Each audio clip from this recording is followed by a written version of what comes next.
फर्माबरदारी करना, अब इसके दो तीन मीनिंग हो सकते हैं। फर्माबरदारी को तो आप ओबे कहते हैं, फॉलो भी कह सकते हैं, लेकिन अगर फर्माबरदारी उन लोगों की जा रही है जिनको करना इखलाकी तौर पर दुरुस्त है, तो वहाँ पर आप ओबे का वर्ड यूज़ करेंगे। ओबे ओबे का वर्ब इस्तेमाल किया जाएगा फर्माबरदारी करना या उन किसी की नसीहत पर अमल करना।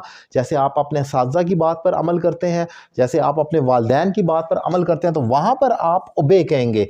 लेकिन अगर फर्माबरदारी करनी है और ऐसी शख्स की करनी है या ऐसी चीज़ की करनी है जिसकी पादाश है, कोई पनिशमेंट है, सज़ा है, जैसे कि कोई कानून हो, तो वहाँ पर फिर आप ओबे नहीं करेंगे। आप कानून को ओबे नहीं करते बल्कि अबाइड करते हैं, कानून की पासदारी की जाती है। फिर फर्माबरदारी का लफ्ज़ नहीं आता।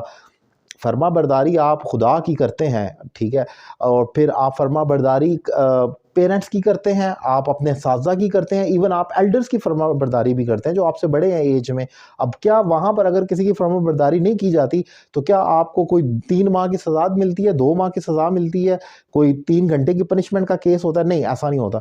तो जो चीज़ अबाइड करती है, यानी कि पासदारी जिसकी करनी होगी, वो कानून है और उसको अबाइड कहेंगे। अब वो कानून बेशक खुदा का बनाया हुआ भी क्यों ना हो, जो उसने राइट और रॉन्ग में आपको डिस्क्रिमिनेशन के लिए फ़र्क दे दिया, तो वहाँ पर भी आप अबाइड बाय कह सकते हैं हम। एग्जाम्पल से सीखते हैं, आसान होगा। जैसे वी हैव टू ओबे अवर पेरेंट्स, हमें अपने वालिदैन की फर्माबरदारी करना होती है या करनी चाहिए, तो मैं कहूँगा वी शुड ओबे अवर पेरेंट्स। अब पेरेंट्स के लिए लफ्ज़ ओबे इस्तेमाल हुआ है, लेकिन अगर मैं कानून की, जैसे the citizens will have to abide by the law, कि जो शहरी हैं उन्हें कानून पर अमल दरामद करना होगा, कानून की पासदारी करना होगी, तो मैं कहूँगा that citizen will have to abide by the law. अब मैं यहाँ ये नहीं कह सकता the citizen will have to obey the law, obey नहीं हो सकता। ओबे आप उस काम में करते हैं, फर्माबरदारी या पासदारी जिसकी कोई पनिशमेंट नहीं, जो फॉर्मल है, जो आपका एक सोसाइटी की तरफ से है, लेकिन सज़ा नहीं करें तो बहुत अच्छा, इखलाकी तौर पर वो आप पर फ़र्ज़ है, लेकिन पनिशमेंट नहीं है लीगली। यहाँ पर जब आप लीगल कंडेम की बात करते हैं तो वहाँ पर आपको याद रखना होगा कि आपने अबाइड बाय लिखना है। इसी तरीके से मॉडल वर्ब की सीरीज़ भी आपको ऐसा ही एक क्लैरिफिकेशन देती है। जब आप मस्ट इस्तेमाल करते हैं या उसके बरक्स ought to का इस्तेमाल करते हैं।